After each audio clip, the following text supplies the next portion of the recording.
On Monday, the 22nd of June, 2026, six of the most senior intelligence and cybersecurity officials in the democratic world signed a joint statement. The heads of GCHQ's NTSC in the UK, CISA and the NSA in the United States, the Australian Signals Directorate, the Canadian Centre for Cybersecurity, and New Zealand's GCSB, all of them together on a single page saying, the AI shift in cyber risk is here, and the timeline is months, not years. And if you haven't acted yet, you're already behind. That's the Five Eyes statement that dropped on June 22nd, 2026. And today, we're going to talk about what it actually means. The thing that stopped me, Tova, when I read it was the word months. These agencies don't use that kind of language lightly. They are, as institutions, extremely cautious about timelines. They're very experienced in risk and briefing senior government officials. When the NSA and GCHQ are jointly telling the business world, not the intelligence community, the business world, that their cyber risk assumptions could be outdated in months, not years, that's not a hedge, that's a warning.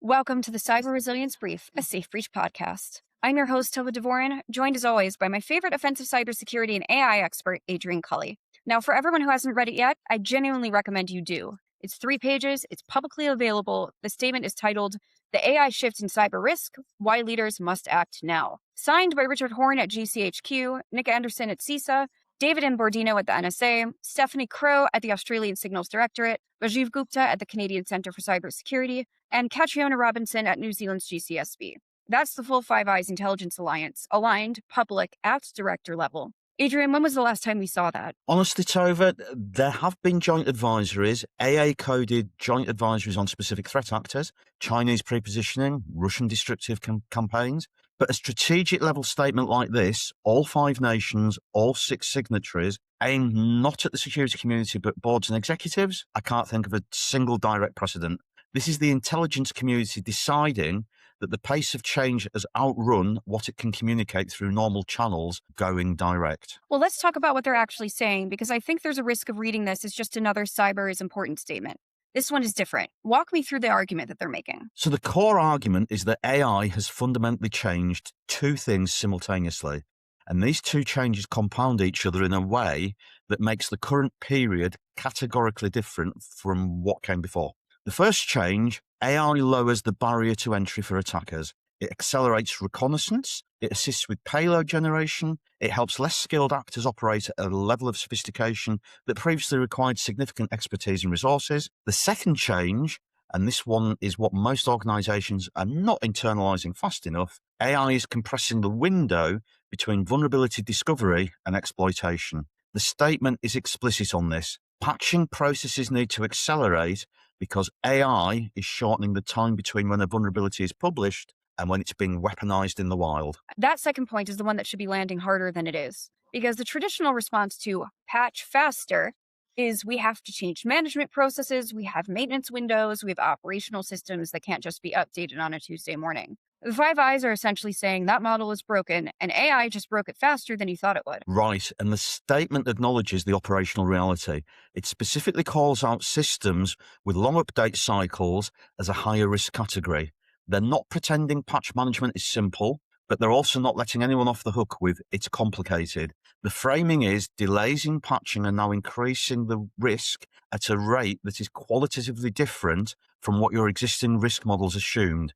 Your risk model needs updating. There's a line in the statement that I want to read directly because I think it's the key phrase. It says, and I'm quoting, "It is not enough to have controls. Leaders must be confident those controls were performed during a real incident." That's not just a cybersecurity principle, that's the entire argument in one sentence. That sentence is doing a lot of work, Tova. What it's saying is that the presence of controls is not the same as the effectiveness of controls.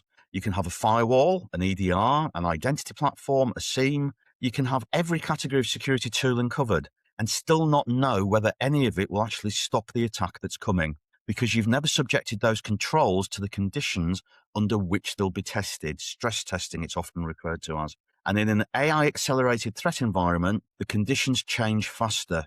The controls you validated 6 months ago may already have gaps you don't know about. Adrian, this is a theme we've come back to on the show multiple times. Visibility is not readiness. Having the tool isn't the same as knowing the tool works against the thing that's coming for you. But hearing it from the Five Eyes agencies in a joint statement with that level of explicitness, this is the intelligence community telling the business world something it's been reluctant to fully accept. Notice what they're calling for.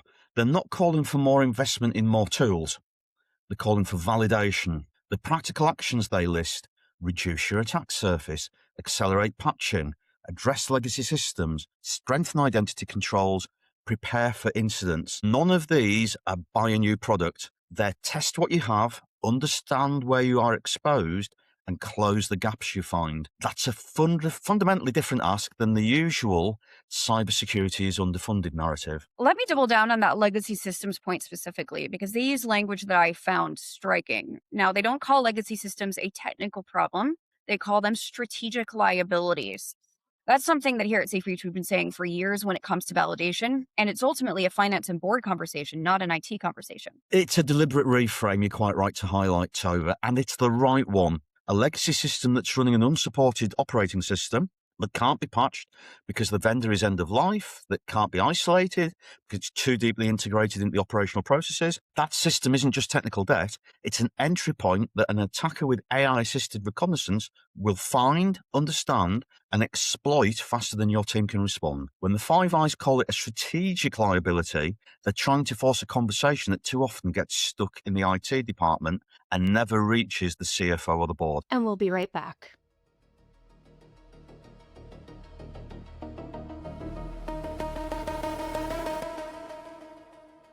Let's talk about the AI for defense piece, because the statement is genuinely balanced here. They're not just warning about AI-enabled offense. They're pushing organizations to use AI on the defensive side as well.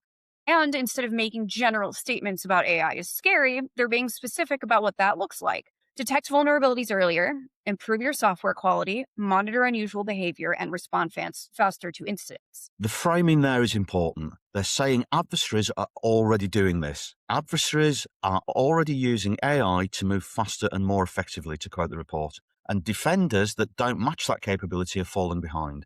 This isn't a future state consideration. It's not a prediction. The asymmetry is already in play. And what's interesting is that the defensive use cases they name aren't exotic. They're not asking organizations to build custom AI models or invest in research-grade capabilities.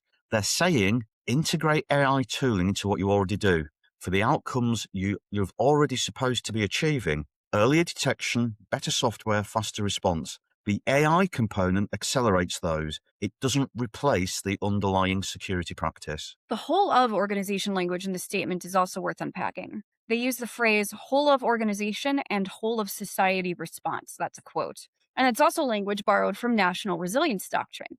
It's the kind of framing that you use when you're talking about pandemic preparedness or critical infrastructure protection. It's interesting to see it being applied to enterprise cyber risk because that's a significant elevation. It's an explicit signal that the board's and executive audience isn't being addressed as a courtesy. The agencies are saying the people who make capital allocation decisions, who set organizational priorities, who decide whether cybersecurity gets authority and resources, those people are accountable for what happens next. The CISO can't carry this alone. The statement is almost diplomatic in its phrasing, but the message underneath is, if your board isn't engaged on this, your board is part of the problem. We should also talk about the signatories themselves for a moment, because the composition of all of those who signed this Five Eyes statement tells you something about their intent. So Richard Thorne at GCHQ, that's the UK's most senior cyber official. Nick Anderson is the acting director at CISA, which is the US federal agency responsible for critical infrastructure protection.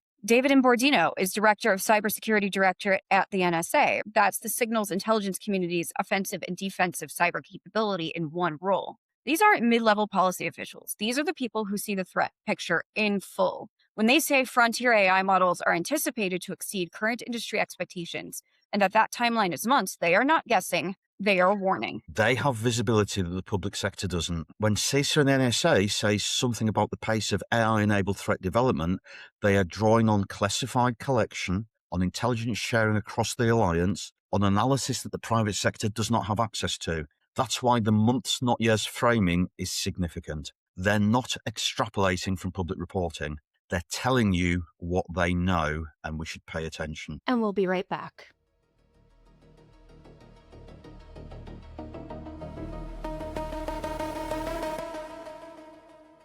Which brings us to the question that everyone listening is probably asking: what do you actually do with this? It's yet another warning. What do I do?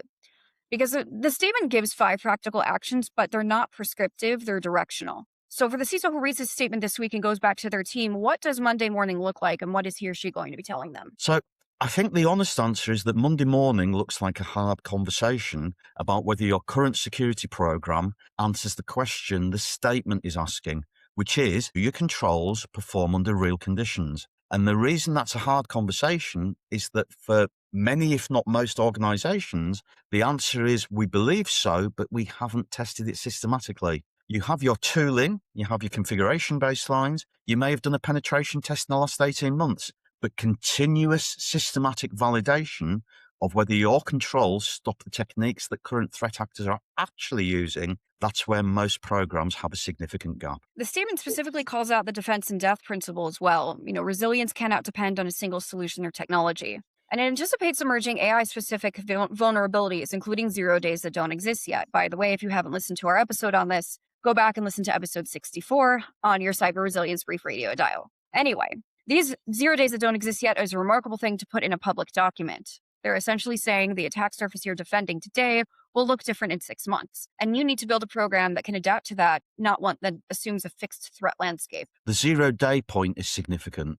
We're entering a period where AI systems themselves become attack surfaces, subject to a lot of internal work at SafeBreach at the moment. Model poisoning, adversarial inputs, prompt injection at scale, compromised training pipelines. Those aren't theoretical. It's areas I've been working on for over 5 years. But the more immediate concern the statement is flagging is that AI-assisted vulnerability research will find 0 days in existing systems. Your legacy infrastructure, your network devices, your identity platforms, faster than your patching cycles can respond. That gap is going to widen if you don't change the model. Well said, Adrian. And looking at this text, there's a principle in the statement that I think should be the frame for how organizations read the whole document.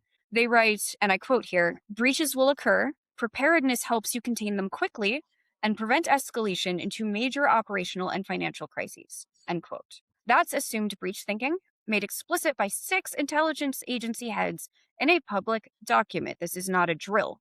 This is not radical in the security community, but it's also not the conversation most boards are having, and they need to start having them now. It's an important distinction. Assumed breach isn't pessimism and isn't defeatism. It's the acknowledgement that perimeter defense as the primary model, keep attackers out, and if they're out, you're safe, is inadequate.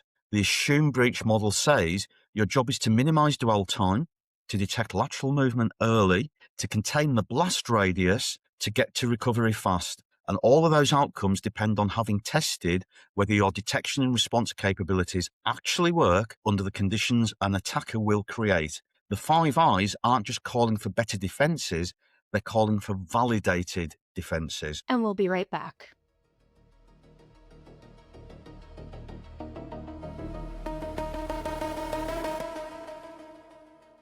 Now, Adrian, let's come back to the safe breach angle, because you'll know this speaks directly to what adversarial exposure validation is actually built for. This is the part where I try not to sound like a product brochure, but the honest answer is that the 5 Eyes statement is essentially a description of the problem that adversarial exposure validation exists to solve. The specific line, it is not enough to have controls. Leaders must be confident those controls will perform during a real incident. That is the use case. SafeBreach's Helm runs continuous attack simulations against your environment using the techniques that real threat actors are actually using, drawn from the hacker's playbook, mapped to the MITRE ATT&CK framework, and tells you whether your controls detect and block them. Not do you have ADR, but did your EDR actually stop the credential dumping technique that APT41 used in their last campaign?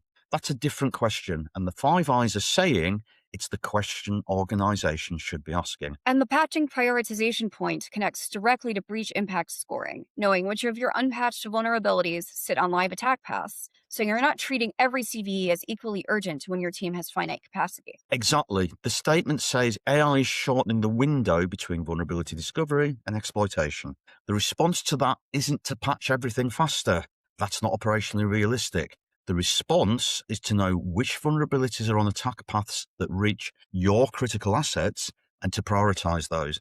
Not everything that counts can be counted. Not everything that can be counted counts. This requires running the attack simulation to understand the path. Without that, you're triaging by CVSS score, which tells you theoretical severity, not actual exploitability in your environment against your controls in their current state. Before we close, the statement ends with a call to action directed not just at enterprises, but explicitly at vendors. The Five Eyes are calling on the technology industry and the security industry to step up.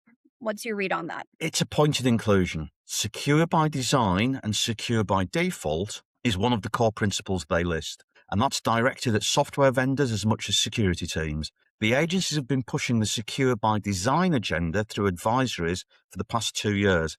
This is that agenda elevated to a Five Eyes strategic statement. What it means in practice is that the argument, we disclose the vulnerability, patch exists, the customer just needs to apply it, is no longer an adequate vendor posture. The expectation is shifting towards products that are hard to exploit by default, that reduce the attack surface at the point of design and don't require a perfectly executed patch cycle to be survivable. That's a long-term pressure on the industry, and the Five Eyes are very deliberately adding their weight to it. So the bottom line from this statement, as I read it, the Five Eyes are telling the business world that the assumptions underlying most current security programs, assumptions of how fast threats move, about how much time you have between a vulnerability and an exploit, and about what having controls means, are now being invalidated by AI, and the rate of invalidation is accelerating. The organizations that adapt now, that build programs around validation rather than presence, that treat cyber resilience as a core business question and not an IT light item, those organizations will be in a better position 6 months from now. The ones that don't will face, in the statement's words, growing and avoidable risk. And the word avoidable is doing a lot of work there. These agencies are not saying that this is inevitable. They're saying you have a window. The window is months, not years. Wake up and act. And the statement is publicly available. 3 pages. The heads of GCHQ, CISA, the NSA, their counterparts in Australia, Canada, and New Zealand signed it. If you haven't read it, read it. If your board hasn't seen it, doesn't know it exists, draw it to their attention, put it in front of them. Take ownership. Be the leader that drives the way. It's the kind of external validation that changes the conversation, because it's not your CISO saying we need to invest more in validation. It's the Five Eyes Intelligence Alliance saying the same thing. Adrian, thanks for walking through that with me today. We'll link to the full statement in the show notes. And if this episode landed for you, share it with the people in your organization who are having or who should be having the conversation the Five Eyes are asking for.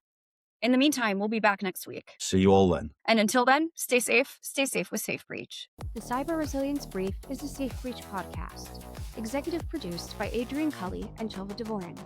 Music produced by Sarah Dressner. Hosted, edited, and compiled on Riverside. For more about SafeBreach and how you can validate your security controls across your entire IT infrastructure, visit us at www.safebreach.com. That's www.safebearch.com.